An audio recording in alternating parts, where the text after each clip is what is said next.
Jean-Pierre Liédo, vous le savez peut-être, donc, ou sans doute, d'abord cinéaste. Donc il a réalisé beaucoup de documentaires en fait. Hein. Je regardais, parce que moi je connaissais les derniers, mais j'ai vu que la carrière est longue. Et puis donc ce soir, nous allons le recevoir pour un second livre en fait. Non pas un premier livre, on a un second livre, on va reparler du premier peut-être tout à l'heure.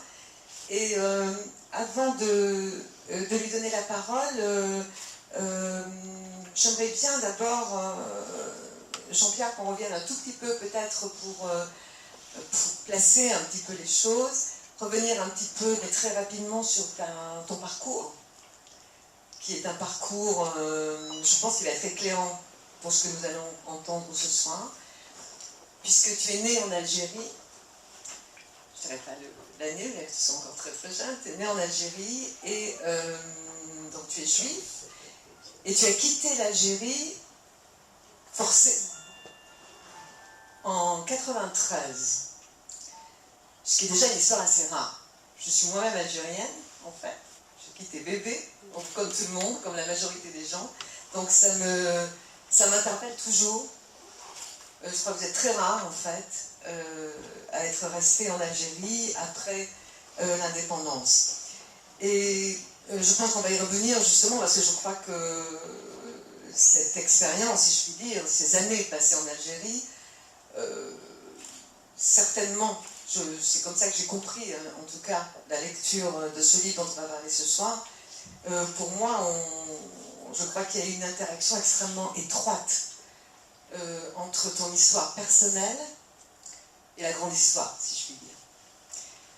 Puisque Jean-Pierre, tu n'es ni, tu vas me contredire peut-être, mais tu n'es ni historien, tu n'es pas géostratège, je ne sais pas comment on peut dire ça, voilà, géostratège, tu n'es pas politologue, à ma connaissance, et pourtant, quand même, tu fais ce livre, Révolution démocratique dans le monde arabe.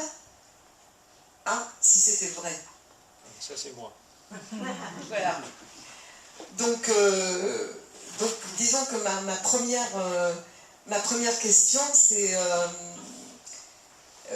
qu'est-ce qui finalement t'a poussé, toi qui n'es pas véritablement écrivain, qu'est-ce qui t'a poussé à écrire ce livre qui est paru donc cette année il y a quelques mois, à la suite de ce que l'on appelle communément les printemps arabes.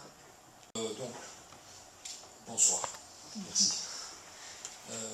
En fait, quand ça a commencé, c'était en décembre 2010, c'est ça, 2010. Et en 2011, j'avais été invité par les cinémathèques d'Israël à montrer mes films en janvier. Mais j'étais venu un peu plus tôt. Donc, ces événements, dès le début, je les ai vécus en fait en Israël. Et je me rappelle qu'il y avait un journaliste qui m'avait posé des questions pour une radio, je ne sais plus laquelle, et qui m'avait dit justement, voilà, il y a des choses qui se passent en Tunisie, et il y avait déjà, ça commençait aussi, ça avait déclenché aussi en Égypte. Ce que vous pensez, comme on le dit, que ça va déboucher sur la démocratie, etc. J'ai dit, ça va déboucher sur l'islamisme. Voilà. Et ça, c'était, je vous dis, en janvier 2011. Et ensuite, bon, voilà, les élections, une année presque après, en novembre, je crois que c'était en octobre, mais en novembre, en Tunisie et en Égypte, ont confirmé ce pronostic. Alors pourquoi, si vous voulez, je ne suis pas un devin en fait, mais j'avais cette expérience algérienne en moi, expérience historique, puisque comme on vous l'a dit, j'ai quitté l'Algérie en 1993, c'est-à-dire au moment où les islamistes ont décidé de passer à l'action armée, que durant la première année, ils ont ciblé essentiellement les intellectuels, auxquels ils réservaient une journée pour les assassiner, c'était le mardi. Donc tous les mardis, à partir de mai 1993, il y avait un intellectuel qui était assassiné. Le premier, c'était un excellent écrivain qui s'appelait Taraj Jaout. Et donc, quelques années auparavant, en 1988, il y a eu, pour ceux qui suivent un peu l'actualité algérienne, ce qu'on a appelé en Algérie les événements d'octobre 88. Alors, qu'est-ce que c'est ces événements d'octobre?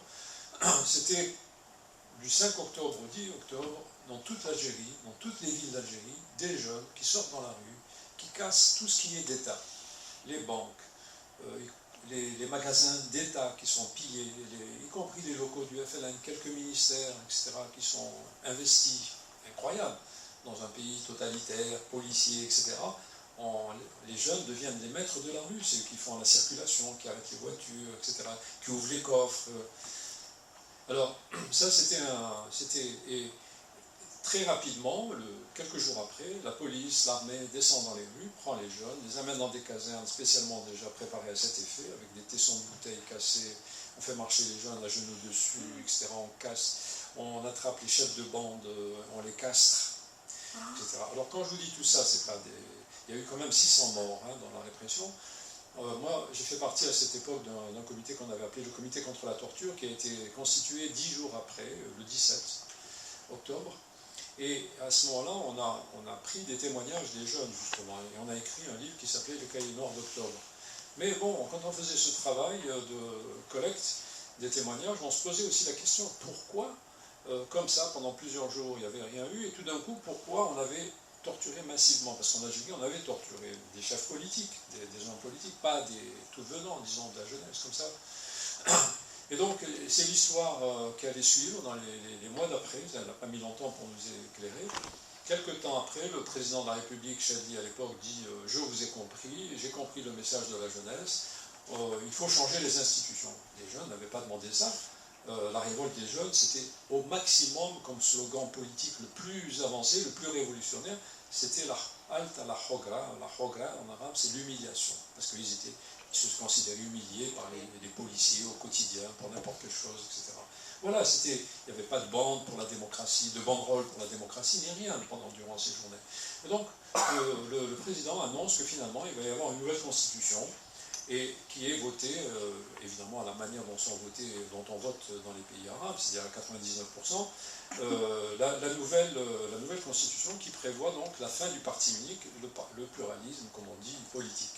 Et le premier parti, dès le mois de février, a posé ses statuts, à être agréé, c'est comme par hasard celui qui n'aurait pas dû être agréé, parce que dans la constitution algérienne on disait qu'on ne pourrait pas agréer de parti sur des bases linguistiques ou religieuses, eh bien c'est le FIS, le Front islamique du salut, qui met la charia dans son programme, qui s'annonce, qui se déclare comme un parti religieux.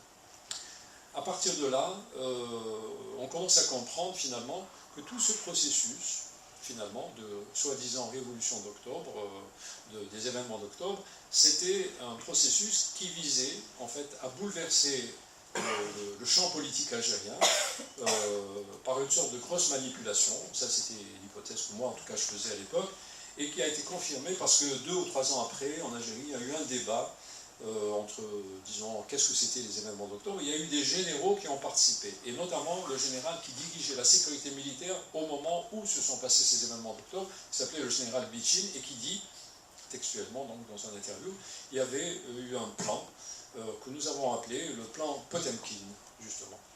Alors, si vous voulez, voilà, ça c'était les événements d'octobre. Donc quand j'ai vu tout ce qui se passait dans le monde arabe, donc, et puis une année après, pour terminer cette histoire du FIS, une année après, en 90, le FIS, et les élections communales, sont les premières élections, il a 4 millions de voix, c'est un raz-de-marée. Et une année après, le premier tour des élections législatives, il y aura 3 millions, mais le million qu'il a perdu, c'est les autres partis islamistes qui les récupèrent. Et pour les élections législatives, le premier tour, il a déjà la majorité, et s'il y avait eu le deuxième tour, le processus électoral a été interrompu par l'armée, s'il y avait eu le deuxième tour, il prenait les 3/4 du Parlement, et la Constitution algérienne disait que si un parti prenait les 3/4 du Parlement, eh bien, il pouvait changer directement la Constitution sans passer par un référendum. Donc, le mois d'après, en 92, on serait devenu République islamique d'Algérie. Voilà. En gros, voilà. Donc ces événements d'octobre, ils ont permis de déclencher un processus qui a mené à l'islamisme. Alors, quand il y a eu ces événements qui ont commencé, il y a eu des choses qui m'ont étonné. Et je trouve que ce qu'on appelle les spécialistes du monde arabe, c'est-à-dire les universitaires qui passent leur temps à bosser sur ça, ou bien les journalistes qui se préoccupent essentiellement de cette partie du monde, à mon avis, auraient dû être aussi inquiets que moi.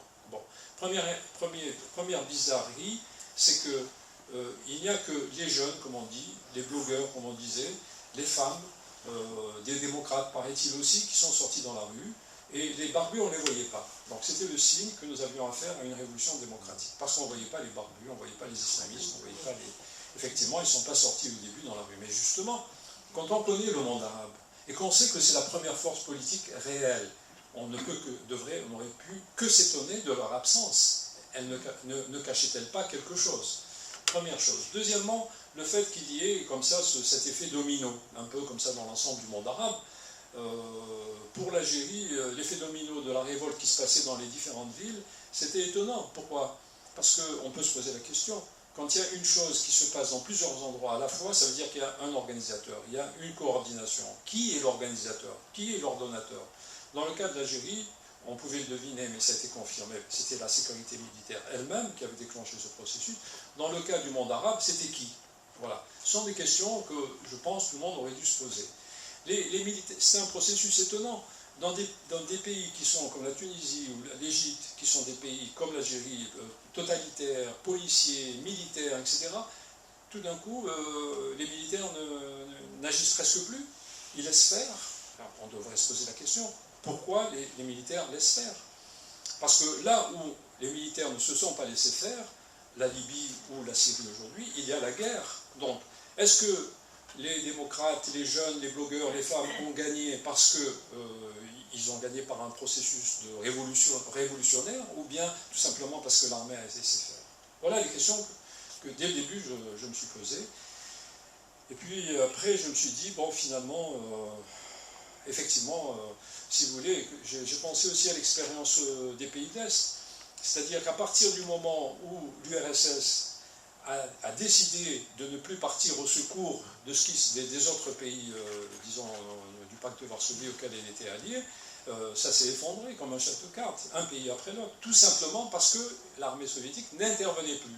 Et je pensais que là aussi il y avait quelque chose de ce genre, c'est-à-dire à partir du moment où l'armée n'intervient pas, elle laisse faire, et bien qu'est-ce qui peut déferler? Évidemment, ne peut déferler que ce qui est constitue dans le monde arabe et musulman la force essentielle, c'est-à-dire les islamistes, ce qui est un fait incontournable et incontestable. Alors, voilà, donc... Jean-Pierre, quand même, quand on parle des événements d'octobre en 88 en Algérie, puis là on est quand même en 2010 quand ça a commencé, il y a quand même des changements, des modifications, ne serait-ce qu'Internet. Et c'est vrai qu'on parle beaucoup de ces blogueurs, il n'y avait pas ça en 88, bon, premièrement. Deuxièmement, quand on lit ton livre, quand même, on a cette impression quand même disons, de fatalité, c'est-à-dire, enfin, à la fois de fatalité, en même temps d'un très grand pessimisme, et je dirais en troisième, cette description que tu fais de ce côté machiavélique, je dirais, de ce qui est, bon, c'est vrai, quelque part, un état totalitaire, ne laisse aucune chance. C'est un peu l'impression qu'on a quand même en lisant ce livre. Il n'y a aucune chance. D'après toi, effectivement, on voit ce qui se passe aujourd'hui en Égypte, etc. Bon, ça te donne quelque part raison. Mais ce n'est pas possible, la démocratie, dans ce monde arabe. Il y a une simple... Il n'y a même pas besoin, je trouve, d'être spécialiste du monde arabe pour répondre à cette question. Je suppose que pour qu'il y ait un processus qui se déclenche dans un certain sens, il faut que les forces qui ont intérêt à cela, là on parle de démocratie, donc les forces démocratiques, soient suffisamment nombreuses, d'une manière quantitative, je ne parle même pas de la qualité, mais au moins quantitative, pour, disons, inverser ou changer un processus. On peut se poser la question. Dans quel pays arabe aujourd'hui et musulman, les forces démocratiques sont suffisamment nombreuses pour être à l'initiative d'un processus qui pourrait changer dans le sens démocratique la situation? Déjà, poser ce genre de questions, c'est déjà du futurisme. Ça ne correspond pas à la réalité du tout. La réalité du monde arabe aujourd'hui, c'est que l'islamisme est réellement la force la plus importante. Les démocrates, dans le sens étroit du terme, c'est-à-dire réellement démocrates, pour moi, il n'y en a pas plus que 5%. Ensuite, vous avez des gens qui peuvent être intéressés à la démocratie, non pas par conviction intime, mais tout simplement parce qu'ils vont se faire bouffer, écraser par les islamistes. Alors, il y a les forces de gauche, les communistes, etc. Vous avez aussi des forces religieuses, des minorités religieuses, etc. Ce n'est pas tellement qu'ils soient vraiment des démocrates de conviction, mais ils savent que c'est le seul système qui pourrait les protéger de la vague de fond islamiste. Alors ça, c'est le cours naturel des choses. Jusque-là, le cours naturel des choses, en fait, ce que j'essaie de dire aussi dans le livre, c'est que ce qui se passe maintenant, c'est-à-dire que les islamistes prennent le pouvoir, certains l'analysent comme un fait nouveau, je ne sais pas, parce que certains disent que les gens ont faim, d'autres ils sont insatisfaits, à cause de, je ne sais pas, de la malvie, etc. Mais moi je crois que c'est plus profond que ça. Je crois que c'est plutôt ce que j'appelle une sorte de lame de fond de l'islamisme. C'est-à-dire je crois qu'il faut essayer de se replacer aussi dans la longue histoire, pas voir les choses au niveau de l'actualité comme ça. La longue histoire, c'est que finalement, le pouvoir de l'islam, qui dure à peu près presque depuis 15 siècles, il n'a été interrompu finalement que par les colonisations et un tout petit peu après par les pouvoirs indépendantistes qui, dans la foulée, si vous voulez, des colonisations, qui avaient institué une séparation du pouvoir politique du pouvoir religieux, donc une sorte de laïcité, les nouveaux pouvoirs indépendantistes, ils ont un peu puisé dans cette veine un peu, bien que faisant beaucoup de compromis avec les islamistes. Donc déjà, et même les colonisateurs, la France, l'Angleterre, etc., tout en séparant évidemment un tout petit peu le politique du religieux, ont aussi beaucoup dealé avec les islamistes. C'est de la propagande que de dire que la colonisation s'est attaquée à l'islam, aux valeurs culturelles, etc. C'est complètement faux. En Algérie, il y avait des mosquées, on construisait des mosquées, il y avait des écoles islamiques de théologie, etc. On n'a jamais empêché tout ça. Et d'ailleurs, les forces islamistes n'ont pas été des forces anticoloniales. Ce sont les nationalistes. Parce que eux, tant qu'on ne touchait pas à l'islam, ils auraient pu rester avec la colonisation autant de temps. Donc, finalement, ce que je disais, ça représente à peu près un siècle et demi, où il y a une sorte de parenthèse, où l'islamisme n'a pas été le régime normal. Parce que qu'est-ce que c'est l'islamisme, finalement? C'est la forme normale de l'islam depuis le début des temps. C'est-à-dire que quand il n'y a pas de séparation disons, de l'État et de la religion, c'est islam et islamisme. Qu'est-ce que revendiquent les islamistes, ce qu'on appelle les islamistes aujourd'hui, que ce soit les frères musulmans hier ou aujourd'hui les salafistes, parce qu'aujourd'hui les frères musulmans, dans tout ce processus, on dit qu'ils sont devenus des modérés. Et on ne parle plus que des salafistes comme les extrémistes. Mais tous ces gens-là, ils ne revendiquent qu'une chose, c'est-à-dire le pouvoir de la charia, le pouvoir de Dieu qui dirigeait l'ensemble de ces pays. Donc, en fait, il y a la volonté de revenir à ce qui a été la longue histoire islamique, c'est-à-dire l'histoire du khalifa. Et si vous lisez aujourd'hui énormément de en pluriel, c'est chounour, disons, les théologiens, ben, ils vous disent ouvertement, ils ne se cachent pas pour dire que l'objectif maintenant qu'il y a cette vague islamiste qui a repris les pouvoirs, c'est d'instituer, de revenir, si vous voulez, en fait, à l'histoire. Parce qu'il y a dans le monde arabe et musulman, ceux qui connaissent le monde arabe et musulman savent qu'il y a deux grandes nostalgies. La première, c'est la nostalgie de l'Empire, de l'ancien Empire tout-puissant, et puis aussi de l'Andalousie. Voilà, les poètes, c'est l'Andalousie, et puis le pouvoir pur et dur, c'est ça. Alors, ça, je pense, d'une certaine manière, que ce qui est en train de se passer dans le monde arabe aujourd'hui, et musulman, c'est comme si on refermait une parenthèse. Et on va revenir, voilà. Alors, voilà. On peut discuter de la situation actuelle. Encore, on peut discuter de ce que doivent faire les démocrates de ces pays-là et les démocrates du monde entier. On peut discuter de tout ça. Mais il est un fait que là, aujourd'hui, l'islamisme, ce n'est pas juste une conjoncture ou un truc de moment, comme dans les pays européens, parce qu'une fois c'est les socialistes qui gagnent, une fois c'est la droite qui gagne, une fois c'est les républicains, une fois... Non, ça c'est un retour à une longue histoire, c'est ce que je pense.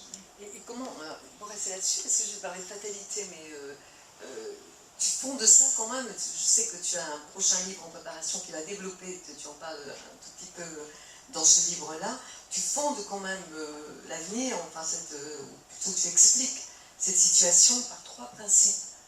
Ça se fonde sur trois piliers d'après toi, qui pour moi expliqueraient un peu ce fatalisme qui sort quand même du livre, hein, c'est-à-dire on ne voit pas tellement d'avenir. C'est-à-dire que tu parles de ces trois oui, principes. d'abord il n'est pas en préparation, et en fait je l'ai écrit dans la foulée de celui-là, et simplement l'éditeur, il a trouvé que c'était trop long, alors il a dit qu'il allait le couper en deux. Donc dans celui-là, c'est la situation d'aujourd'hui, est-ce que c'est la démocratie, est-ce que ce n'est pas la démocratie et puis dans le second, mais peut-être qu'il y aura un autre débat.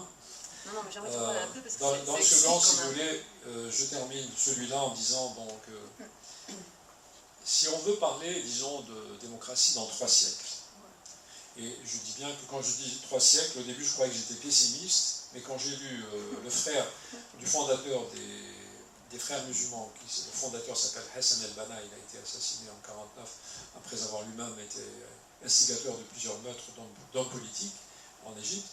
Son frère, Gamal Banna, vit toujours, et à 87 ans, il s'est fait censurer à El-Azhar. Pourquoi? Parce que lui, il est partisan d'une réforme, si on peut dire, de l'islam, où on ne tiendrait plus compte que du Coran. On effacerait tout le reste, les hadiths, tous les autres textes dits sacrés pour les musulmans. On enlèverait tout ça et on ne garderait que... Parce qu'effectivement, si on enlevait tout ça, déjà, ça allégerait beaucoup les choses. Mais bon, voilà sa pensée, son livre a été censuré. Alors, dans l'interview, et on lui demande, et dans une des questions, il répond, il dit que le monde arabe, pour lui, arabe et musulman bien sûr, a 4 siècles de retard sur le monde développé, sur le monde européen, etc. Donc, voilà. Quand j'ai lu ça, je me suis dit finalement que j'étais optimiste. Alors, si vous voulez, je vous pose la question quand même à la fin. Évidemment, il existe, même si c'est 5% des démocrates dans le monde arabe. Alors, comment faire aujourd'hui? Comment faire pour que ça se développe et que ça ne soit pas écrasé?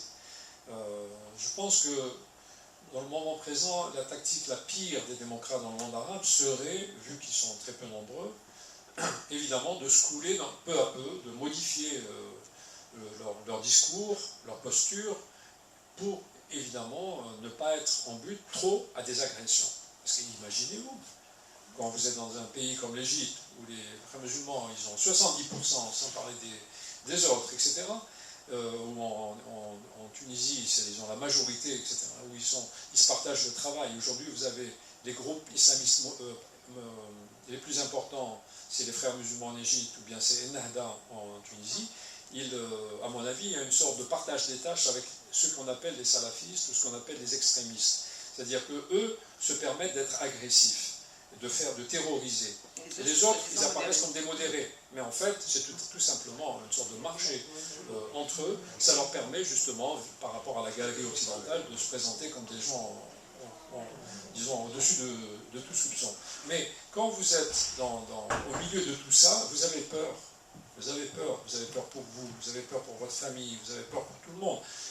Et je parle aussi d'un terrorisme qui est encore peut-être pire que celui des islamistes modérés et encore pire que celui des islamistes extrémistes, c'est ce que j'appelle le terrorisme sociétal. C'est-à-dire que très vite, les nouvelles normes sont intégrées par les gens au quotidien, par les enfants qui vont à l'école, à qui qu'on enseigne d'une certaine manière, et qui reviennent à la maison et qui disent à leurs parents « Pourquoi tu fais ça? Pourquoi tu t'habilles comme ça? Pourquoi tu manges ça? Pourquoi tu bois ça ?» etc., etc. Et peu à peu, tout instinct de rébellion commence disons, à diminuer, jusqu'au moment où... Bon. Alors, après, c'est un peu le syndrome de Stockholm, lorsque vous êtes agressé, vous commencez à trouver votre bourreau un peu sympathique. Et il y a de ça, on pourrait analyser les discours de certains démocrates en Tunisie, etc. Il y a beaucoup de ça. Bon, moi je dis, la première des choses serait que les démocrates restent des démocrates. Bon, évidemment, il faut qu'ils aient le courage de s'opposer. Ensuite, il faudrait évidemment que les États-Unis, parce que je n'ai pas parlé tellement de ça, mais pour moi, évidemment, si dans ce processus, ça s'est passé relativement facilement, si les militaires en Tunisie et en Égypte ne se sont pas opposés à la prise finalement du pouvoir par les islamistes, comme ça s'est passé en Algérie, c'est évidemment que ça a été demandé d'une certaine manière, parce que moi je considère comme la troisième force politique du monde arabe, c'est-à-dire après les islamistes et les militaires, vous avez les États-Unis, qui incontestablement dans le Moyen-Orient sont une force avec laquelle on ne peut pas. Et je pense que si les militaires ont accepté de ne pas réagir violemment comme on l'avait fait en Algérie, c'est parce que les États-Unis les en ont priés instamment, si je puis dire, et ils ont les moyens de les faire. Voilà.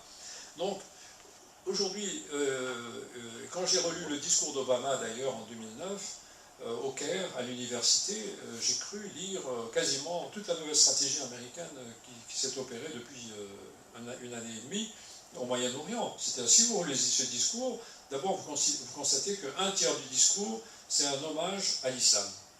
Il s'adresse à chaque fois aux musulmans, jamais aux arabes. C'est déjà très, très symptomatique. Ensuite, c'est vrai, donc, en gros, c'est une invite à la démocratie. Donc, c'est un discours qui s'adressait à l'époque aussi à Moubarak, au parti du pouvoir. Et en même temps, les islamistes qui sont là dans la salle, les frères musulmans, à qui il va accorder un entretien privé d'ailleurs, durant sa présence au Caire, il leur dit aussi, voilà, il y a des normes, des lignes en quelque sorte qu'il ne faudra pas dépasser. Donc, si vous voulez, moi je crois que les États-Unis, le changement de la stratégie des États-Unis, dans le passé, ils avaient décidé de soutenir, pour avoir une présence au Moyen-Orient, de soutenir des pouvoirs dictatoriaux, disons, militaires, et aujourd'hui, ils ont décidé d'avoir un soutien plutôt à des systèmes, disons, islamistes, parce que les systèmes islamistes, malgré tout, comme ils ont un appui de la population quand même réel, c'est des systèmes plus stables, et pour les États-Unis, d'une certaine manière, c'est plus intéressant. Et je pense que les États-Unis ont peut-être je leur prête trop de bonnes choses, mais peut-être l'intention de faire régner une sorte d'équilibre. C'est-à-dire que si les militaires de leur demander de ne pas réprimer trop, les islamistes de ne pas aussi terroriser trop, enfin voilà, de jouer sur... Si les démocrates jouaient réellement sur, je parle des démocrates du monde occidental, peut-être, c'est-à-dire quoi sur le rôle, c'est premièrement un rôle d'observatoire. À chaque fois qu'il y a des agressions contre les démocrates, il faut être en mesure de les dénoncer. De la même manière qu'on a laissé passer les islamistes, il faut être capable à chaque fois de leur dire ça, vous ne devez pas faire ça. Voilà. Il faut qu'ils se sentent cernés en quelque sorte, observés d'une certaine manière. Et ensuite, c'est réellement de soutenir les démocrates. Quand vous pensez à tout l'argent, tous les efforts qui ont été dépensés par le monde occidental pour soutenir les dissidents, et ils étaient très peu nombreux dans les pays de l'Est, en Union soviétique, etc., on pourrait s'attendre, si on partait toujours de la même logique que le monde occidental et pour la démocratie, etc., à ce qu'ils mettent au moins autant de moyens pour défendre la démocratie dans le monde arabe et venir en soutien à tous les démocrates dans le monde arabe, par des radios, par des télévisions, etc., par beaucoup de choses en fait. Et pour l'instant, je ne vois pas qu'ils s'engagent dans cette direction. Voilà. Et, je veux dire, il y en a très peu en même temps. En même temps, on ne les voit pas. Je pense à Boualem Sansal, qu'on a rencontré, enfin que tu connaissais, que moi j'ai rencontré récemment. Boualem Sansal, c'est écrivain algérien qui était, vous avez certainement, beaucoup d'entre vous étaient présents, qui a un courage incroyable, quoi, je veux dire, bon, et qui effectivement, tous ses livres, toute son attitude est une dénonciation du monde de l'Algérie d'aujourd'hui, avec un courage fou, parce qu'il vit, il continue à vivre en Algérie, mais sincèrement, je n'en connais pas beaucoup. Est-ce qu'on ne les voit pas, ou bien est-ce qu'on ne les entend pas, ou est-ce que... C'est pour ça que je dis que s'il y avait seulement 10 Boualem Sansal dans chaque pays arabe, je pourrais, disons, être plus optimiste et dire qu'on verrait la démocratie peut-être dans un siècle. Mais comme il n'y a pas les 10 en question, le fonctionnement, là je me suis intéressé un peu au fonctionnement, si vous voulez, des intellectuels dans le monde arabe, justement pour la deuxième partie du livre. Bon, je n'ai pas répondu à la question. Cette deuxième partie, si je me pose la question, qu'est-ce qu'il faudrait que les démocrates fassent pour qu'il y ait un espoir de la démocratie dans le monde arabe et musulman. D'abord, ils ont leurs propres responsabilités. C'est-à-dire, la première des choses, c'est de développer une pensée démocratique dans le monde arabe. En partant du patrimoine arabe et musulman même. Je ne dis pas qu'il faut faire la même chose que dans le monde européen. Parce que dans le monde arabe et musulman, il y a toujours eu des penseurs qui ont essayé de faire avancer des choses, de séparer le religieux du politique, etc. Mais tous ces penseurs-là se sont fait assassinés régulièrement et leurs œuvres ont été brûlées régulièrement, etc. Donc, ce que je dis, c'est que la question que je me suis posée, je me pose dans le deuxième livre, c'est un constat d'abord, le monde arabe stagne. il y a des richesses fabuleuses, et c'est un monde qui stagne. Pourquoi? Sur le plan intellectuel, sur le plan scientifique, sur le plan économique, sur le plan de tout.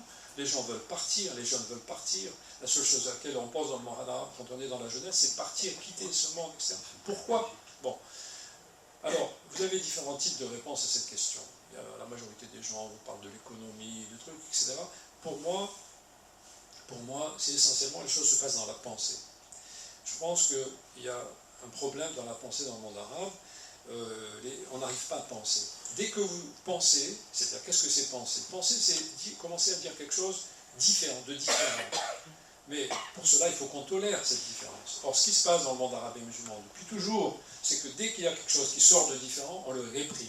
On est exclu. On exclut le différent.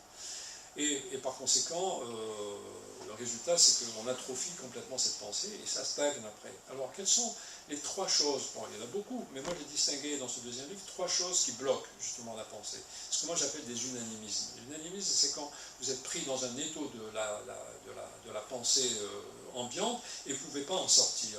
Eh bien, le premier, c'est le nationalisme. Bon, il faut savoir que le monde arabe, depuis qu'il existe en tant que monde arabe, c'est-à-dire depuis la fin de l'Empire ottoman, avec la colonisation anglaise notamment, ou bien avec la suite de la colonisation française en Afrique du Nord, le nationalisme s'est constitué comme aussi une idéologie totalitaire et fonctionne à l'exclusion. À partir de là, dès que vous critiquiez quelque chose du fonctionnement du pays, vous étiez, par exemple en Algérie, vous étiez Hizb França, c'est-à-dire le parti de la France. On vous exclut comme ça tout de suite. Ça c'est très fort, ça a été très fort, ça a constitué l'histoire de tous ces pays-là depuis toute l'histoire du nationalisme, l'exclusion du nationalisme. Le deuxième unanimisme, qui est encore plus fort que le premier, qui est aussi tabou que le premier, plus tabou que le premier, c'est l'unanimisme islamique. Alors là, ça c'est l'islam, c'est quand même la matrice de toute la culture dans le monde arabe et musulman, et là, il y a quelque chose que dès que vous touchez à ça, vous faites assassiner. La liste des intellectuels dans le monde arabe qui, depuis l'origine de l'islam, se sont fait assassiner est impressionnante. Le troisième qui est encore plus tabou, qui est encore un unanimisme encore plus fort, qui structure encore le monde arabe et musulman d'une manière encore plus profonde, c'est dire, puisque l'islam, il fallait le faire, eh bien c'est ce que moi j'appelle l'unanimisme anti-juif, la pensée anti-juive. Alors, j'ai remarqué une chose, c'est que quand vous avez des penseurs, des intellectuels, qui osent égratigner le premier unanimisme, qui osent toucher au deuxième, ils se rattrapent toujours sur le troisième. Toujours. Je vous donne un exemple. Vous avez une Égyptienne qui s'appelle Nawal Saadawi. C'est une féministe qui a 80 ans maintenant, plus peut-être, qui s'est battue pour toutes les femmes, contre l'excision, c'est une femme de ce point de vue-là admirable, etc. Elle écrit une pièce, il y a, je ne sais pas, 5 ou 6 ans, 10 ans, qui s'appelle Dieu démissionne. Elle se fait condamner par El-Hazar, qui elle devait passer au tribunal, elle aurait pu encourir des peines, parce qu'il y a des peines corporelles, on aurait pu lui couper le bras ou le pied. Bon. Alors, comme elle est écrivaine, je dis dans le livre qu'elle aurait sans doute choisi le pied. Mais quand elle arrive, elle se sauve, elle va en Belgique, et là, il y a une interview, un journal féministe qui l'interviewe, et elle dit sur les risques qu'elle encourt désormais, etc. Et elle se défend de cette manière, elle dit, mais moi, on ne peut rien me faire, moi j'ai toujours été une patriote, je me suis toujours battue depuis mon adolescence contre Israël. Qu'est-ce que ça avait à voir Israël avec le fait que sa pièce avait été condamnée par El-Hazar, voilà. Ou bien vous avez Nadia El Fani, par exemple, la cinéaste tunisienne, qui fait un film courageux, où elle parle justement, elle essaye de poser le problème de l'intolérance de l'islam en Tunisie, en voulant parler de ceux qui se réclameraient de l'athéisme. Elle termine ce film au moment où il y a des bouleversements en Tunisie, etc. Elle essaye de montrer le film quand même en Tunisie, elle se fait massacrer en quelque sorte, c'est tout juste si elle arrive à sortir de Tunisie, on l'insulte de toutes les manières possibles. Elle arrive en France, elle montre le film, elle change le titre, au début c'était ni Dieu, je crois, ni Dieu ni Maître, et ensuite c'est devenu laïcité, Inch'Allah. Bon, ok. Et ensuite, je lis sa présentation du film, tout le début quand elle parle de son film, pourquoi elle a fait, etc. C'est très bien. Et puis à la fin, elle a une série de questions qui sont assez agressives vis-à-vis de l'Europe par rapport aux émigrés, vis-à-vis des États-Unis par rapport je ne sais pas quoi, vis-à-vis. Et puis elle termine avec une citation d'un penseur de Edouard Saïd qui parle qu'elle présente comme un auteur palestinien. Et cette citation d'Edouard Saïd, évidemment, en gros, vous connaissez la pensée d'Edouard Saïd, l'orientalisme, c'est en gros, il dit que l'Europe, l'Occident, présente une vision, disons, telle des Arabes et des musulmans que ça provoque évidemment un regard négatif sur le monde arabe. Donc le monde arabe va mal à cause du regard négatif que pose sur lui l'Occident. C'est ça la pensée d'elle. Alors voilà comment, et évidemment, quand la citation de Saïd, il termine en un appel à s'opposer aux oppresseurs. Qui sont les oppresseurs? Dans le cas de Saïd, de cette phrase, c'est évidemment l'Occident, c'est l'impérialisme américain, c'est l'impérialisme européen, etc. Donc voilà une fille qui a le courage de parler d'un problème important, tabou, etc., et qui à la fin se rattrape sur quelque chose. Ça, je dis, c'est typique de... Alors, c'est pour ça que Boualem Sansal, lui, il échappe à cette logique, c'est-à-dire, lui, c'est quelqu'un qui s'oppose autant au nationalisme qu'à l'islam, parce que pour moi, je dis dans le livre qu'il n'y a pas de différence entre l'islam et l'islamisme tant que le monde arabe ne sera pas démocratique. Le jour où il le sera, alors on verra se distinguer les deux, l'islamisme de l'islam. Mais pour l'instant, ils sont complètement collés, si je puis dire. Voilà. Jean-Pierre, tout ce que je vois de toi, tout ce qu'on lit, et tu es quelqu'un qui est un témoin, tu t'appelles comme ça, d'ailleurs tu te définis comme ça, un témoin engagé, partout, tout le temps. Bon, ce livre, mais surtout par tes films.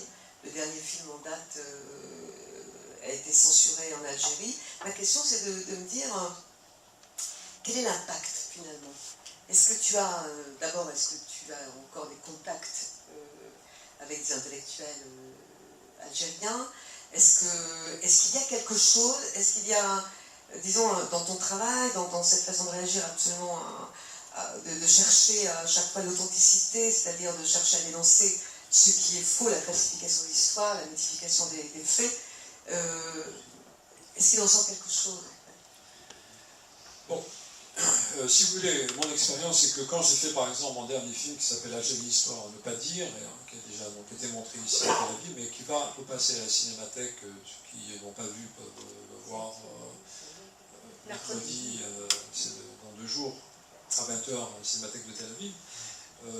Quand j'ai fait ce film, je savais, parce que ce film en fait il s'attaque à plusieurs piliers du nationalisme algérien, je savais que il avait de fortes chances d'être interdit en Algérie. Mais en même temps, je pensais que les intellectuels algériens saisiraient l'occasion, non pas de soutenir mon film pour son contenu, mais au moins pour défendre leur propre liberté d'expression.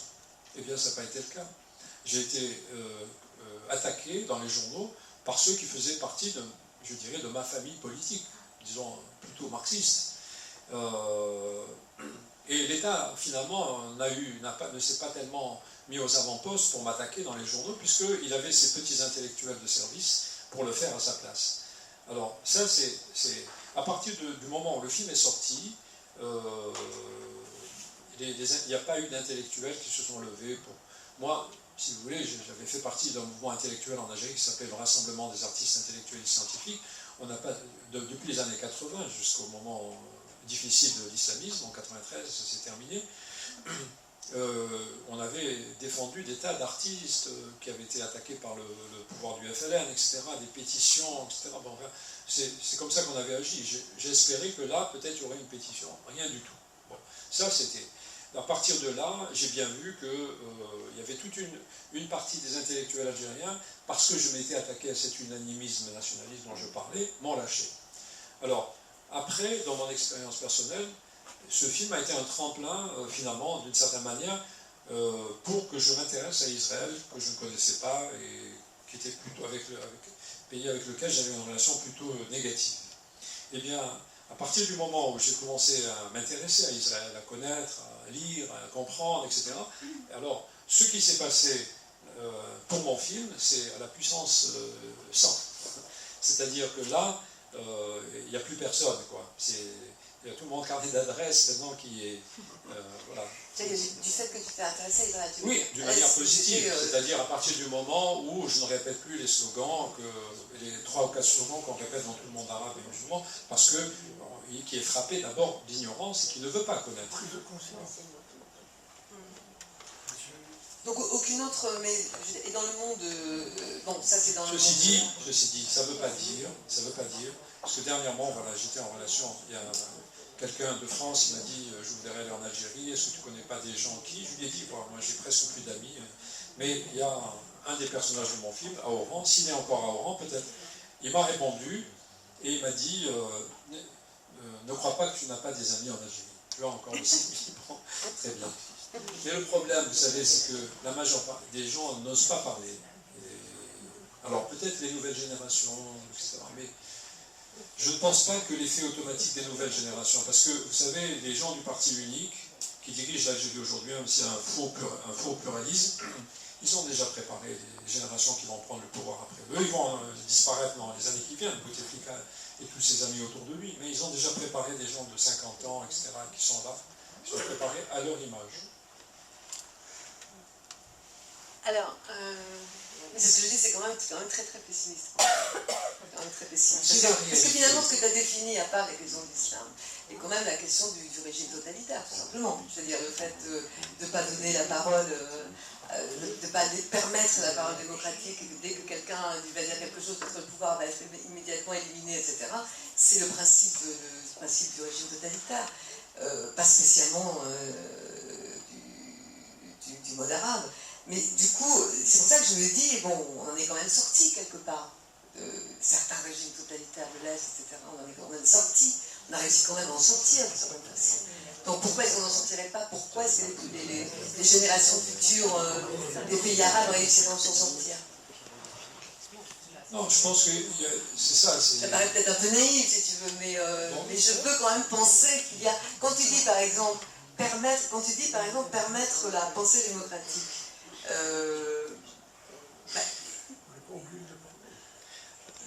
le problème, c'est qu'est-ce que ça je veut passe dire, à la pensée. Ce qu'on appelle la démocratie, c'est-à-dire la démocratie, c'est la liberté d'expression. C'est la liberté de encore plus de conscience. Oui. C'est la séparation des pouvoirs judiciaires, législatifs, exécutifs, etc., médiatiques, etc. La démocratie, c'est l'alternance. D'accord? En Algérie, par exemple, on disait qu'avec les islamistes, c'est un billet aller sans retour. Effectivement, eux, ils peuvent prendre le pouvoir par la démocratie. Hein, mais ils ne le rendent jamais. Une fois qu'ils l'ont, c'est le totalitarisme. Et la démocratie, c'est pas simplement la majorité. Pour les islamistes, c'est la seule loi, j'ironise un petit peu, c'est la seule loi qu'ils acceptent de la démocratie. Mais la démocratie ne se définit pas d'abord par la majorité, elle se définit, je dirais, par la minorité. C'est-à-dire, les idées nouvelles ne viennent jamais que par des minorités. C'est normal, ça, c'est un processus normal. Mais si les minorités peuvent exprimer leurs idées sans se faire trucider dans le monde qui suit, à ce moment-là, on peut espérer que ça marque les consciences, que ça fasse réfléchir, et que peu à peu, parce que c'est des processus très lents, il s'agit de changer, non pas des idées, il s'agit de changer des mentalités qui sont basées sur des siècles et des siècles et des siècles d'une certaine pensée. Comment vous allez changer, vous, des siècles et des siècles de pensée, uniquement comme ça par des jeunes blogueurs qui sortent dans la rue? C'est impossible. C'est impossible.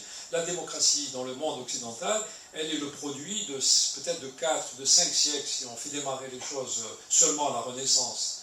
D'accord? Et on arrive peu à peu, et encore, si on avait mis au vote la Révolution française, c'est pas la Révolution française qui serait passée au suffrage universel, c'est évidemment la royauté au suffrage universel. Il n'y a pas eu de suffrage universel à ce moment-là. Alors, ce changement des mentalités, bon, même dans les pays de l'Est, il y a eu des changements, mais pour autant, est-ce que c'est la démocratie? Est-ce qu'il existe la démocratie? C'est pas quelque chose comme ça, c'est pas... Pour certains, la démocratie, c'est le suffrage universel. Dans ce cas, Hitler, c'était un grand démocrate, il a gagné le pouvoir grâce au suffrage universel. Alors, c'est quoi la démocratie? Alors, il faudrait se demander aussi, est-ce que la charia ou est-ce que la pensée aujourd'hui des mouvements islamistes, c'est la démocratie? Est-ce que tous nos grands spécialistes et grands journalistes du monde arabe, etc., ont posé la question à ces gens qui dirigent aujourd'hui ces pays, les Morsi, comment ils s'appellent, Ranouchi, les Nahda, etc. La moindre des questions qu'ils auraient dû leur poser, c'est vous avez dit ceci, ceci, ceci, cela depuis des tonnes d'années, depuis que vous existez, vous avez, voilà, ça existe, c'est des écrits, c'est pas des pensées perdues, des écrits. Est-ce que vous pensez toujours la même chose? Est-ce que votre pensée aujourd'hui a changé depuis le temps où vous avez écrit ça? Vous dites des démocrates, même Erdogan se dit démocrate. Mais pourquoi votre parti ne se dit pas dans les statuts démocrate? Pourquoi il se dit islamiste? Pourquoi D'ailleurs, il n'y a pas le mot islamiste en arabe, il y a le mot tout simplement islamique. L'adjectif islamique, ça vient de l'islam. Toutes ces questions, on aimerait que... Je pense, la première des choses, il faut tenir compte toujours de la réalité. Il faut dire le réel. Or, il y a toute une manière aujourd'hui en Occident, c'est de se voiler la face, c'est de mettre un écran devant eux, nous, et le réel. Ce qui m'avait le plus choqué, évidemment, au début de ce processus dit révolutionnaire, c'est évidemment ce qu'on pouvait lire dans les journaux. Je n'ai pas voulu mettre les noms des journalistes pour ne pas les vexer, mais c'est des grands journalistes français. Je vous dis, c'était du délire, franchement. Ben Laden venait d'être démenti, l'islam était bien soluble dans la démocratie, il ne serait plus un tiers-État, irrépressible vent de liberté venu des steppes de Sidi Bouzid, relayé par le web, mise à mort de toutes les idéologies en isme, par le feu, soudain la révolution. Cette génération ne s'intéresse qu'au concret. Ce mois de février 2011, qui sera à jamais arabe, une jeunesse insurgée au nom de nos propres valeurs, la démocratie que l'on disait réservée aux Occidentaux suscite encore le sacrifice, Internet sème la parole démocratique, etc. On projette sur un monde qui est complètement différent des pensées qui sont le produit de toute une évolution historique. Alors, c'est quoi tout ça? On berne les gens, franchement. Merci Jean-Pierre, je crois qu'on va continuer avec une interaction avec la salle, je pense qu'il y a des règles. On n'a pas parlé des luttes internes aux islamistes, entre les chiites et les sunnites. Est-ce que, là aussi, ça contribue au décor, et est-ce qu'en réalité, derrière tout ça, ils régleront leur compte à la fin, quand ils auront rétabli le califat?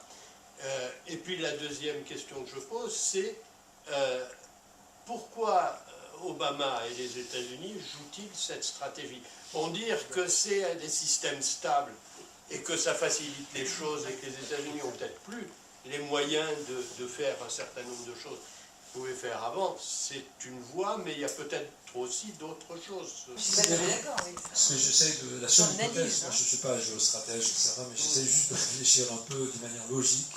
Je me dis aujourd'hui qu'effectivement, dans le cadre de cette mondialisation, il y a une concurrence de plus en plus sévère, effectivement, entre les États-Unis, notamment la Chine, la Russie. Voilà, c'est déjà trois. Alors, le Moyen-Orient, c'est une cible, en quelque sorte, finalement. C'est la plus grande richesse des hydrocarbures, pour l'instant, se trouve là. Et par conséquent, c'est convoité. Alors, les États-Unis, jusque-là, ont maîtrisé avec différentes manières, mais en gros en soutenant des systèmes, disons, totalitaires, militaires, de type militaire.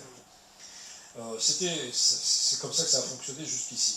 Ces systèmes ont évidemment été très incompétents à tout point de vue. Voilà, et ils sont rejetés par les gens, évidemment, à l'intérieur. Et il y a une force qui existe depuis toujours, parce que elle n'est pas nouvelle. Ce que j'ai essayé de dire tout à l'heure, c'est la langue de l'histoire islamique. Les islamistes ont toujours été là. Pendant tout un temps, ils sont restés derrière. Et ils ont quadrillé la société. Ils ont fait ça dans tout le monde arabe. Je vous donne un exemple, l'Algérie toujours, mais vous pouvez extrapoler largement. Du temps du FLN, on ne peut plus faire de parti, il y a un seul parti. On ne peut plus faire d'associations, sauf trois types d'associations. Les sportives, les musicales et les religieuses. Donc, dans toute l'Algérie, vous allez avoir des milliers d'associations religieuses qui vont se constituer, qui vont faire soi-disant du caritatif, qui vont ramasser de l'argent et qui vont construire des mosquées, des milliers de mosquées en Algérie. Et avec une chose qu'il faut savoir aussi pour le cas de l'Algérie, c'est qu'une mosquée terminée, l'État mettait un imam du gouvernement là à l'intérieur. Alors ils avaient compris ça, ils ne terminaient jamais la mosquée. Il y avait toujours un mur qui n'était pas fait. Il manquait un coup de peinture. La mosquée n'était pas terminée. Alors ils mettaient leur imam à eux. Et donc, le jour où il y a eu, soi-disant, le pluralisme, le jour où le fils, il s'est constitué en tant que parti, comment il a fait pour se constituer en tant que parti? C'était très simple. Il a appelé toutes les associations dites caritatives d'Algérie, il les a mis dans une salle, et ça a fait le Front islamique du salut. Le Front, c'est pas pour rien, c'est parce qu'il a rassemblé tout ça. Ils étaient là. Donc ça c'est la réalité de la force de l'islamisme. Donc je pense que les États-Unis aujourd'hui, plutôt que de soutenir des systèmes dictatoriaux militaires qui avaient une base sociale de plus en plus étroite, parce que tant que ces pouvoirs-là avaient une légitimité, ils ont eu une légitimité, dont tout le monde a. C'est le fait d'avoir conquis les indépendances. C'est vrai, ça leur a donné une force, Boumedienne, etc., l'armée, la LN, etc., ça leur donne une force, Nasser, etc., bon, c'est vrai. Mais au bout d'un moment, cette légitimité, elle n'a fait que fondre, comme beurre au soleil, il n'y en a plus après. Alors, il faut trouver autre chose. Et je pense que les États-Unis maintenant, plutôt que de faire ce qu'ils ont fait dans le passé, c'est-à-dire de soutenir à bras-le-corps, si je puis dire, ces militaires, ils vont plutôt gérer des équilibres. C'est-à-dire, maintenant, il se joue un jeu entre les islamistes, les militaires, et quelques petites forces démocratiques qu'il y a. Il peut intervenir en faisant, disons, pencher la balance un peu dans un côté, dans l'autre, selon les excès des uns et des autres. Enfin, voilà, gérer des équilibres. Ça lui coûtera moins d'efforts, il n'aura pas besoin d'intervenir militairement, et il marquera toujours de cette manière sa présence. On aura toujours besoin de lui. Les militaires auront besoin de lui, les islamistes aussi, les démocrates aussi. Finalement, c'est une autre manière de gérer les choses. Bon, si les États-Unis en profitent pour que les démocrates ne soient pas exterminés et qu'ils continuent, qu'ils puissent toujours, disons, défendre des pensées démocratiques, ce serait la meilleure des choses. Mais je ne suis pas sûr de ça. Je ne suis pas sûr. Oui. En dehors de ces pays où l'islam est présent, où il gouverne, il règne et autres, il y a des intellectuels, peut-être, ou des pseudo-intellectuels dans les pays occidentaux ou ailleurs. Eux non plus, pourquoi on ne les entend jamais? Ils ne sont jamais ni dans le déni, ni dans une espèce de désapprobation, ni dans une pensée, puisqu'ils sont en Occident. Ils peuvent avoir une pensée autre que l'on n'entend jamais. Vous parlez des Européens ou bien des en Arabes? Europe et ailleurs, en dehors non, mais de des ces Arabes pays. qui vivent ailleurs ou bien Oui, je parle des Arabes, des musulmans qui vivent ailleurs, que dans ces pays-là, on ne les entend pas, on ne lit pas leurs pensées, et ont-ils une pensée, ont-ils une écriture, on ne les entend jamais, et même si on ne les entend pas, ils ne sont pas dans le déni, on ne les entend jamais dénoncer, ni quoi que ce soit. Pourquoi? Est-ce qu'il y a une espèce d'adhésion de leur part aussi? C'est quand même très étrange. Ce que je décris dans le livre qui va venir après, qui normalement devrait s'appeler « Le monde arabe face à ses démons », c'est que ces trois unanimismes dont je parlais tout à l'heure, c'est vraiment quelque chose dans lequel vivent tous les intellectuels arabes et musulmans, quel que soit l'endroit où ils habitent. C'est vraiment, on vit dans une pensée. Vous comprenez que notre véritable pays, c'est pas un pays territorial. Simplement, c'est une pensée. On vit dans une pensée. Cette pensée-là, je la résume moi, et on pourrait peut-être ajouter d'autres choses, mais essentiellement par ces trois unanimismes. Alors ça poursuit tout le monde. Et par conséquent, que vous soyez, même quand vous êtes en exil, en quelque sorte, quand vous vivez loin de ces pays-là, normalement, ça peut vous donner une liberté, effectivement, par la distance, par le fait tout simplement qu'on ne va pas vous assassiner dans l'instant suivant, mais seulement les gens là vous disent, quand vous leur dites, mais pourquoi vous dites rien, etc., eh bien ils vous disent, mais ma famille elle est là-bas. voilà, ma famille elle est là-bas, elle risque, etc. Alors souvent ce sont des prétextes, parce que finalement, si on, justement le problème disons de la nouvelle pensée démocratique dans le monde arabe, il faudra bien qu'il y ait des sacrifices, ça ne va pas se faire comme ça. En Europe ça ne s'est pas fait comme ça, il y a des gens qui sont morts pour leurs idées. Et dans le monde arabe, ça sera la même chose, si on veut que ça change. S'il n'y a pas de sacrifice, eh bien, il n'y aura pas d'évolution de la pensée. Ça, c'est le problème.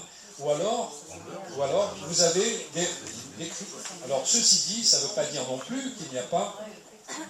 Ceci dit, ça ne veut pas dire qu'il n'existe pas. Non, je n'ai pas terminé, justement, je réponds à... Donc, je dis que ça veut... Voilà.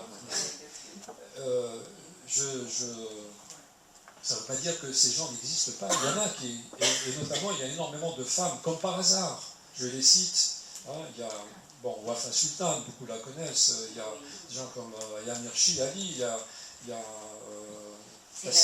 Tassima Nasrin. Non, il n'y a pas la seule. Il y en a énormément. Il y en a au moins une vingtaine de femmes. Ce sont comme par hasard essentiellement des femmes. Il y a Noni Darwish, il y en a pas mal. Et il y a des hommes aussi, et je dis dans leur cas c'est encore plus courageux peut-être que les femmes, parce qu'à la limite, les femmes, on leur permet ça, c'est un peu des natures diaboliques, mais les hommes c'est plus grave, quand ils pensent différemment. Donc il y a aussi, je cite dans ce livre, je ne vais pas vous le citer, mais ça existe, mais pas suffisamment. La seule qui écrit, c'est Ayaan Hirsi Ali, c'est la seule vraiment qui a écrit... Enfin, on peut non, il faut que tu lises le livre, tu vas découvrir d'autres choses. Comment? Parce qu'il y a quand même dans le monde occidental des Arabes ou des Iraniens qui sont réfugiés aujourd'hui et qui écrivent et qui parlent.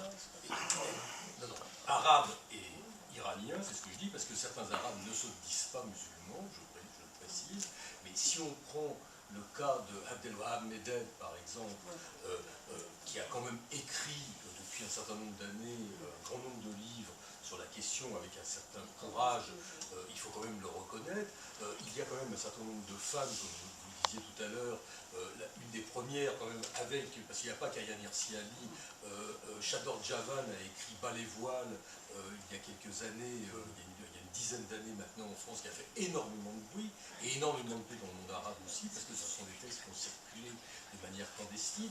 Et pour revenir, Jean-Pierre, à ce que vous disiez tout à l'heure sur Nadia Al-Fani, par exemple, que vous citiez, je dirais que les choses bougent un tout petit peu. Nadia Al-Fani est venue en Israël. Elle est venue en Israël à notre invitation. Mais on a vu son film et comment ça s'est terminé. Mais madame, elle est venue en Israël. Elle est venue en Israël. Il faut simplement, il faut quand même reconnaître que ces gens, pour eux, venir en Israël, représente un pas en avant tout à fait exceptionnel, tout à fait extraordinaire, au vrai sens du mot. Les 19 imams que nous avons reçus il y a quelques semaines, eh bien oui, non, mais c'est pas différent. Ce sont des gens qui sont imams, dont le métier est de diriger des communautés musulmanes en France. Ben, croyez-moi, le fait de venir, d'accepter une invitation en Israël, c'est extrêmement courageux. Et il faut quand même... Alors, je suis d'accord, c'est une petite minorité, une infime minorité. Mais ces gens-là, je veux dire, des Nadia El-Fani ou des imams Chalgoumi, ne seraient pas venus en Israël il y a 5 ans. Ils ne seraient pas venus en Israël il y a 5 ans. Le problème c'est que Nadia El-Fani, elle vient en Israël, c'est très bien. Et c'est effectivement, il y a une partie de courage. Mais elle vient avec dans la poche la pensée d'Edouard Saïd. Non, pardon. Je veux dire que elle vient avec une pensée où Israël fait partie des agresseurs. Donc c'est ça. Bon, mais elle vient pour défendre ce point de vue-là, c'est très bien. Alors, Et on a eu un échange d'ailleurs à la fin de son film. Et on a entendu des propos scandaleux, je le dis. Attendez une seconde, madame, s'il vous plaît. Mais comment la question n'est pas là? C'est plus de temps à Ramallah qu'à C'est faux, c'est Ça, je ne sais pas. que vous avez invité. Mais on a eu un échange assez vif des Palestiniens avec elle. Moi, j'ai eu un échange assez vif. Elle est venue... Non, mais pardonnez-moi, vous mélangez deux choses. On n'attend pas, ou alors vous êtes extrêmement naïf, on n'attend pas de personnes originaires du monde arabe d'épouser la cause israélienne. Mais il ne Parce s'agit que pas de non, ne pas l'accentuer. C'est ne pas l'accentuer. Ces gens-là, la seule chose que je vous dis, c'est quand ces gens-là acceptent de venir en Israël pour débattre, c'est déjà formidable. Oui, c'est pas vraiment. Mais dans le vous sens. voulez débattre avec des gens avec qui vous êtes d'accord? Mais elle n'est même pas conciliante dans son pour essayer d'apporter quelque chose. Excusez-moi. Je voudrais, ça sera plus ordonné si on donne la parole. Non. D'abord, je voudrais vraiment soutenir absolument la position d'Olivier Rubinstein, parce que, d'abord, saluer la démonstration de Jean-Pierre Ledo, avec qui je partage nombre d'observations, etc. Mais moi aussi, je nuance parce que je crois que, comme le dit très bien Olivier, il y a toute une série de gens qui se battent, et qui se battent en France, et qui se battent partout. Nadia Alfani, il se trouve que je la connais très bien, d'ailleurs je crois que je vous en ai parlé la dernière fois, donc je ne vais pas répéter. Nadia Alfani, oui, Olivier a raison, elle a fait un acte de courage extraordinaire. On ne lui demande pas d'aimer Israël. Et comme le disait aussi un autre ami, Mohamed Sifawi, qui risque la mort à Paris pour sa lutte contre l'islamisme, vous le connaissez bien, je suppose, Mohamed Sifawi, c'est quand même un grand esprit, et très souvent, lui aussi dit qu'on ne me demande pas d'aimer Israël. Pourquoi il aimerait Israël? En quoi ça le concerne, Israël? Ce qui le concerne, c'est la liberté d'expression, et ce qui le concerne, c'est la lutte contre l'islamisme. Donc, peu importe, et lui aussi est venu en Israël, à titre privé, et il a, effectivement, il s'y est senti bien. Oui, Mohamed Sifawi, oui. Le problème, c'est que quand Boualem Sansal est venu, il n'est pas venu à titre privé, il a fait un article après ça où il est parti en disant qu'il était parti heureux de cette expérience. Voilà. Oui, mais bien sûr, je connais très bien Boualem Sansal. Ce que je voulais simplement vous dire, c'est que, comme l'a souligné Olivier, il y a infiniment de gens, d'Arabes qui se battent pour les libertés, qui le disent. Maintenant, je serai très brève, je voudrais juste dire que ceux qui portent la responsabilité finalement, madame, vous ne savez pas que ces gens-là existent. Pourquoi vous ne le savez pas? Parce qu'on ne les met pas en avant. Et pourquoi est-ce qu'on les J'ai entendu Abdelwahab Medeb, je connais tous ces gens. Mais pourquoi est-ce qu'on ne les met pas en avant? Abdelwahab Medeb a été mis en avant.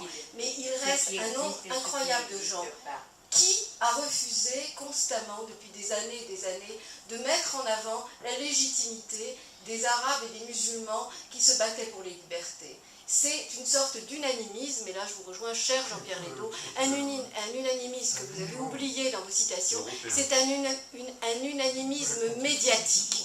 Et pourquoi je le dénonce? Parce que je l'ai vécu de l'intérieur, j'ai contribué à le briser, et cet unanimisme médiatique a fait en sorte que les seuls qui soient légitimes aujourd'hui, ou qui soient considérés comme légitimes, sont les islamistes, et c'est la pensée islamiste dans les médias. Donc ça, c'est une véritable tragédie, et c'est pour ça, madame, que vous ne savez pas que les Arabes et les musulmans qui se battent pour les libertés sont si nombreux en Europe. Voilà. Je ne parle pas des médias, j'étais dans des structures académiques et je sais de quoi je parle. Jean-Pierre le sait, je suis membre fondatrice de la revue Controverse et nous avons assez écrit et publié et nous avons des expertises extraordinaires. Au CEVIPOF, il y a quelques années, Abdelwahab Medeb ne tenait pas les propos et les discours, entre guillemets, qu'il tient maintenant. C'était complètement autre chose. Je sais de quoi je parle. Je ne parle pas des médias, je parle d'autre chose. Justement, cette discussion pose une question, c'est de la permissivité, enfin entre guillemets, ou en tout, des médias européens, en tout cas français, vis-à-vis justement de cette... moi, je ne serais pas aussi optimiste que vous, ils sont vraiment infimes, c'est homéopathique. Les intellos qui ont des positions tranchées, d'abord leur nombre est très réduit, mais pourquoi, ça c'est une véritable question, pourquoi ne font-ils pas la une des plateaux de télé ou des médias, en France en tout cas, pour ce qui me concerne, parce que c'est la France. Je suppose que vous ne devez pas être invité sur des plateaux de télé. C'était le cas la semaine dernière quand M. Bensoussan est venu nous parler de son livre « Les Juifs dans le monde arabe ». Rideau sur son bouquin, il n'est pas invité sur les plateaux télé, et je pense que tu ne vas pas être beaucoup invité dans les médias français pour parler d'Israël. Et voilà, alors, on ne donne pas la parole à des gens, et ça serait très salutaire qu'on donne. Voilà, on donne la parole à des Tarek Ramadan qui fait la une de tous les plateaux de télé ou de tous les médias, mais on ne donne pas la parole ni à des gens comme vous, ni à des intellectuels arabes qui pourraient avoir des positions un peu différentes de la bien-pensance. Intellectuels arabes qui pensent ont peur de parler. Oui, mais on ne leur donne pas non plus l'occasion. On pourrait dire, bon, ça c'est mon premier essai, si vous voulez, je ne suis pas connu en tant qu'essayiste, politique et tout, bon. Mais mon dernier film, j'ai eu l'histoire de ne pas dire, c'est un film qui est sorti en salle de cinéma en France, dans toutes les salles de cinéma. C'est un film qui est sans doute le premier qui montre comment ça s'est passé durant la guerre d'Algérie, comment le FLN a agi. Moi-même, en faisant ce film, j'ai appris, je pensais que j'étais pour l'indépendance, je faisais partie des gens qui étaient pour l'indépendance, avec mon père, etc.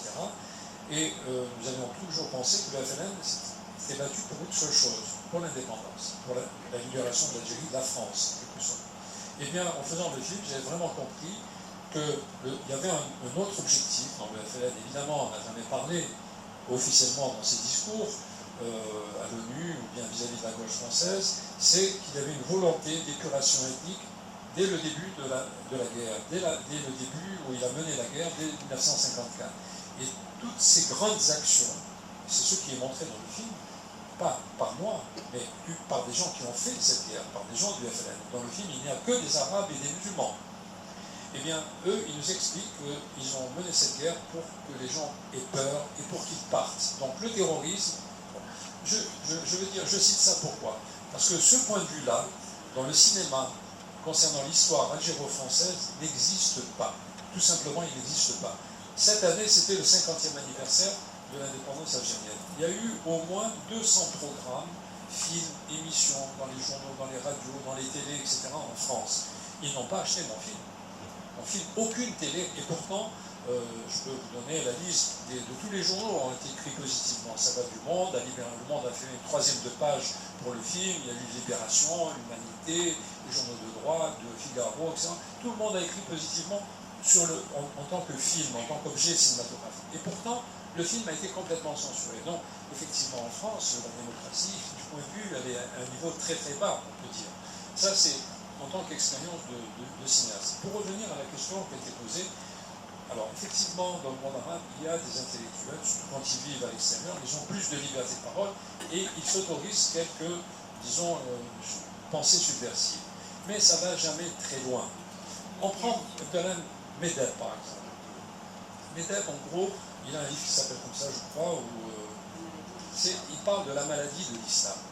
La maladie de l'islam. C'est-à-dire qu'il y a une maladie, il y a quelque chose de malade. Il faudrait juste enlever cette partie malade et tout redeviendrait bien. Alors, moi, la question que je pose, c'est que cet islamisme, d'où il vient de l'islam. Il vient de l'islam. Donc, il faut interroger l'islam. Le problème du monde musulman, c'est qu'il n'y a pas eu d'interrogation philosophique et intellectuelle de l'islam, parce qu'on ne peut pas le faire, parce que les gens sont assassinés immédiatement. Et donc, il y a des tas de choses à revenir et à revoir dans ça. À commencer par le fait que l'islam, c'est non seulement c'est la parole, disons, de Dieu à travers son prophète, mais le prophète lui-même, il a une position équivalente souvent à Dieu. Et par conséquent, tout ce qu'il dit, on ne peut pas le remettre en cause. Et ça, c'est le principe d'autoritarisme dans le monde arabe et musulman, qui est l'autoritarisme que nous appelons les pays policiers, militaires, ou l'islamisme aujourd'hui, ça vient de là. Donc, si on ne va pas chercher à la source le problème, et on ne commence pas à discuter de ça, à réformer l'islam en profondeur, on n'y arrivera jamais. Et d'ailleurs, dans le deuxième livre, je dis que probablement les intellectuels ne pourront pas le faire, ce travail, parce qu'ils sont totalement délégitimés dès le début, ils sont assassinés, etc. Peut-être que les théologiens, s'il y a des théologiens courageux, qui commenceront à faire ce travail peu à peu, qui durera des siècles. Il y a eu aussi dans le christianisme, aussi, il y a eu ça a commencé aussi par des débats aussi entre théologiens. Et peut-être que les choses vont évoluer comme ça. Ça c'est ce que je dis quand je parle de trois unanimismes, c'est que on essaye on critique quelque chose, mais on se rattrape sur. Vous parlez de Sifawi, par exemple. Sifawi, je considérais effectivement que son combat contre l'islamisme était courageux, c'est ce qui m'a rapproché de lui à un certain moment. Bon, quoique en Algérie, Sifawi, j'en avais jamais entendu parler. Hein, je peux vous dire, j'ai entendu parler de lui quand il est arrivé en France. Moi, j'étais parti de tout le mouvement démocratique depuis très longtemps, pour ne pas dire depuis l'indépendance, puisque j'étais déjà contre le coup d'État de Boumediene quand j'avais 15 ans. Mais Sifawi, j'ai jamais entendu parler de lui. Bon, ça. En France, je me suis rapproché de lui parce qu'il était contre l'islamisme. Quand j'ai commencé à lui dire, mais il faut que quand même qu'on se demande d'où vient l'islamisme. Et ne faut-il pas chercher, s'interroger, qu'est-ce qu'il y a de malade dans l'islam qui a produit de l'islamisme, de la même manière que l'expérience, disons, socialiste dans le monde socialiste, elle avait quand même quelque chose à voir avec la théorie du socialisme. Il fallait bien regarder aussi de ce côté-là. C'est pas venu comme ça, c'est pas venu du ciel. Donc, à partir du moment où j'ai dit ça à Sifawi, il est devenu mon ami. C'est la réalité. Oui, enfin c'est quand même un journaliste extraordinairement courageux à qui je rends hommage parce qu'il a pris un risque vital, mortel à Paris, j'en ai été le témoin, et tout ce qu'il a fait pour aujourd'hui, après l'affaire Mera, ce qu'il a tourné, les phrases qui sont sorties de la famille de Mera, ça a été quelque chose de très important. Donc Mohamed Sifawi, je ne peux pas laisser dire que c'est quelqu'un qui ne prend pas de risque, et je tiens à lui rendre publiquement hommage en tant que journaliste française qui a été impliquée dans l'observation de la montée de l'islamisme en Algérie, dans tout le monde arabe et en France aussi. Voilà, honneur à Mohamed Sifawi. Honneur à celui qui a fait une bande dessinée en ridiculisant Netanyahou. Moi, j'ai rien, je ne veux pas défendre Netanyahou, mais je trouve que la manière de caricaturer Netanyahou tel qu'il l'a fait, franchement, ce n'était pas un signe de grandeur intellectuelle. Monsieur Nicolas, je voudrais revenir à l'Algérie. Il n'y a pas longtemps, j'ai lu un très beau texte de vous sur le passé juif de l'Algérie. Et ce qui m'intéresse, c'est comment se sont passés ces 30 ans que vous avez vécu là-bas. Est-ce que vous pouvez me dire, je ne sais pas, si en 75, la synagogue de Rouen est devenue musulmane, est-ce que vous étiez au courant à l'époque comment ça s'est passé? En 75, la grande synagogue de Rouen a été saisie par l'Algérie. Est-ce que vous étiez au courant comment ça s'est passé, par exemple? C'est des choses qui m'intéressent et j'ai très peu d'infos là-dessus. Il y a des tas de... Ce sera l'objet de mon prochain film, justement. C'est examiner ma relation à Israël et aussi, finalement, à mon passé, disons, à la question juive. Je peux dire que depuis l'indépendance, la question juive n'a pas été ma préoccupation. C'était toute cette question, la question juive, et par-dessus le marché, la question israélienne, c'est passé dans le refoulement total. Donc, je n'ai pas cherché à savoir, je n'ai pas cherché à vouloir savoir, j'ai évacué complètement la chose. Je me dis aujourd'hui... À Tlemcen, vous avez dû voir la synagogue qui a été occupée à l'époque, juste comme ça? Mais Tlemcen, d'abord, j'ai vécu 6 mois quand je suis né en 47, et puis j'ai plus revu Tlemcen après. J'ai vu Oran, j'ai habité de 56 à 48, disons, j'avais 6 mois, jusqu'à 57, et puis ensuite Alger tout le temps. Voilà. Mais Alger, par exemple, je n'avais pas su, au moment où ça s'est passé, en 61, il y a eu le saccage de la synagogue d'Alger. Sur le moment, je savais qu'il y a eu des gens qui avaient manifesté dans la rue, des Algériens pour l'indépendance, tout ça, mais je n'avais pas su, parce que j'étais complètement coupé du monde juif de toute manière. Je ne savais pas qu'est-ce qui se passait. Et puis, je ne me posais pas cette question, parce que, sans doute, si je m'étais posé cette question, à n'importe quel âge, de toute manière, je pense que je n'aurais pas pu vivre en Algérie, c'est clair. À partir du moment où on se pose la question juive, où on se pose la question d'Israël dans le monde arabe, on ne peut plus vivre en ce monde, puisqu'on est obligé de prendre à ce moment-là des positions. Et donc les juifs qui vivent aujourd'hui dans le monde arabe sont des gens qui ne posent pas officiellement le problème de la question juive ni la question israélienne. Ils ne la posent pas, sinon ils ne pourraient pas vivre. Donc la seule manière de vivre dans le monde arabe, on peut vivre, il y a des juifs qui vivent encore dans le monde arabe, très peu, hein. Il y a une dizaine de personnes peut-être en Algérie, 1 millier en Maroc, 10 000 je crois en Iran, etc. Mais vous avez vu, dernièrement, il y a une Iranienne, un juif qui a été assassinée parce qu'on voulait étendre la mosquée et détruire sa maison, elle a refusé, on l'a assassinée. Donc, si on vit en tant que bon dhimmi, on peut vivre, il n'y a pas de problème dans le monde arabe et musulman, il n'y a pas de problème. J'ai une question en tant que cinéaste. Parce qu'on peut dire que les printemps arabes, entre guillemets, c'est un remake de la révolution iranienne. Au début aussi, on avait beaucoup d'espoir. Bartiar, Badu Sadr, etc. On parlait de démocratie. Et puis très rapidement, l'islamisme et la dictature a pris le pouvoir. Enfin, la prise du pouvoir en Iran, c'est quand même été la conséquence d'un déferlement islamiste, de Khomeini. Il y a un déferlement, ils ont laminé uniquement par la rue. Après, ils ont mis quelques hommes comme ça en tête des gouvernements qui n'étaient pas directement des islamistes pour faire passer la pilule pendant un temps, mais ensuite ils ont été éliminés. C'est exactement ce qui, d'une certaine manière, ce qui est en train de se passer maintenant aussi dans le monde. En Tunisie, par exemple, on met un président de la République qui n'est pas islamiste, qui n'a pas grand-chose comme pouvoir, et c'est une manière de faire passer la pilule. Je pense que c'est la même stratégie. La stratégie finale de tous les islamistes, qu'ils soient modérés, qu'ils soient le modèle turc, Erdogan, etc., c'est le même but.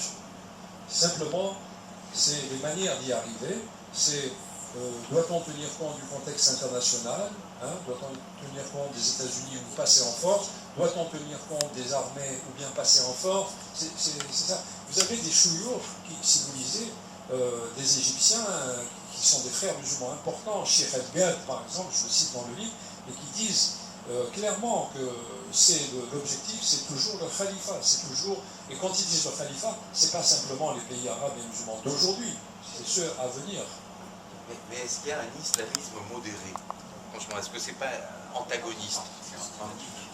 L'islam modéré, je veux bien, mais un islamisme modéré, est-ce qu'il n'y a pas opposition entre islamisme et modéré? Je veux dire, à partir de vraiment dans cette... C'est ce que je dis. Tant que dans le monde arabe et musulman, il n'y aura pas de démocratie, c'est-à-dire dans 3 siècles selon moi, islam et islamisme s'identifient totalement. Quand est-ce qu'il y a eu finalement de l'islamisme modéré? Et souvent, vous entendez, il y a par exemple maintenant une fille qui s'appelle Jamila Ben-Habib. Je l'ai connue quand elle était bébé, je connais ses parents. C'est une universitaire au Canada. Elle mène un combat contre l'islamisme très courageux. Elle est très offensive et elle est très jolie en même temps, donc ça passe bien. Voilà. Cette fille, elle s'attaque à l'islamisme, mais au sujet de l'islam, elle dit l'islam de ma grand-mère n'était pas comme ça. En gros, c'était un islam modéré. Effectivement, si moi je pense à mon enfance, par exemple, les musulmans qui étaient autour de moi, le chant du muezzin qui était lancé par la voix d'un homme et non pas par les affreux haut-parleurs qu'on met maintenant depuis les indépendances, etc. Tout ça, c'était très joli, c'était très beau, d'accord? Mais pourquoi? Tout simplement parce que l'islam n'avait pas le pouvoir politique, c'était la colonisation. Évidemment. Alors, les gens oublient que c'était pendant la colonisation, ils se disent que c'était l'islam de cette époque. Et l'islam d'aujourd'hui, c'est l'islam où il a le pouvoir politique. Et là, islam et islamisme, c'est la même chose. Le pouvoir du prophète, c'était quoi? C'était de l'islam modéré ou c'était de l'islamisme déjà? Et c'est lui le fondateur. Les salafistes ne demandent rien d'autre que de revenir à cette pensée-là et à cette forme de gouvernement-là. Pourquoi seraient-ils hérétiques? Au contraire, ce sont des fondamentalistes, ils sont dans le fondement, ils sont dans la... Vous faites quand même un distinguo entre le Coran et les hadiths. Entre le Coran et les hadiths. Donc l'islam et qu'on ne gardait que le Coran, il y aurait peut-être un espoir. Les gens qui disent ça, il y a un courant parmi les musulmans qui prône cela. Je vous ai parlé du frère de Hassan el-Banna, le fondateur des frères musulmans, il prône cela. Il dit, on garde le Coran, on ne quitte plus le reste. On les appelle ces gens-là des coranistes. Alors la question que je pose dans le deuxième livre, bon, ok, c'est vrai que si on enlève tout ça, vous savez par exemple que cette phrase qu'on retrouve dans le programme du Hamas, et au début je pensais que c'était une sorte de délire de fasciste. mais que après j'ai trouvé dans tous les discours des imams du monde arabe, à savoir que les juifs au jugement dernier seront tous tués, sauf, et certains, même ceux qui se cacheront derrière un arbre, l'arbre les dénoncera, il y a un juif derrière moi, ou le rocher, il y a un juif derrière moi, jusqu'au moment où ils trouveront un arbre juif et pourront... bon, ça, ce truc, quand je l'ai trouvé dans chez des imams de différents pays, je me suis dit, ça doit exister dans les textes. Et effectivement, ça existe dans les hadiths. Ça existe dans les hadiths. Vous avez, par exemple, l'islam, l'origine de l'islam, ça a été une origine sanglante. Ça a été le meurtre des juifs. C'est constitué dans le meurtre des juifs. Le meurtre symbolique en prenant le message juif, et le meurtre des juifs physiquement. C'est-à-dire, et vous avez les juifs qui ont été chassés et les juifs qui ont été exterminés. Les juifs qui ont été exterminés, c'est notamment la tribu des Banu Quraïza. Dans le Coran, on parle de ce meurtre en un verset de 2 lignes, très, très rapidement. Dans la Sira, parce que vous avez un troisième texte de pensée sacrée pour les musulmans, c'est la Sira, c'est la biographie du prophète. Et là, on vous décrit avec force détail comment le prophète a fait venir, a demandé à ce qu'on fasse des tranchées. Ensuite, qu'il a lui-même pris un couteau. Il a fait venir tous les hommes en âge, disons, de se raser, c'est-à-dire de 12 ans, la puberté, jusqu'à la mort, quoi, quasiment jusqu'à la... Et il les a assassinés, il les a égorgés. Ça, c'est écrit avec un luxe de détails. Les musulmans qui connaissent, disons, les théologiens, etc., qui connaissent tout ça, qui fonctionnent dans tout ça, et qui transmettent cette pensée depuis 15 siècles, ça marque des générations. D'accord?